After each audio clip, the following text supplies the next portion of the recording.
చిన్న కథ చెప్పి ఈ కార్యక్రమం నాలుగు ముగిస్తా.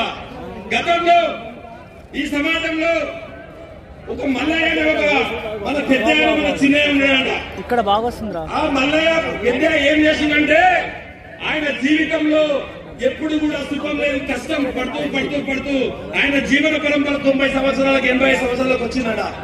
అప్పుడు తన భార్యతోటి ఒక కోరిక ఉన్నాడ, చూడండి నా జీవితంలో పిల్లలేదు, మన్నలేదు, మన్నరాదు లేదు,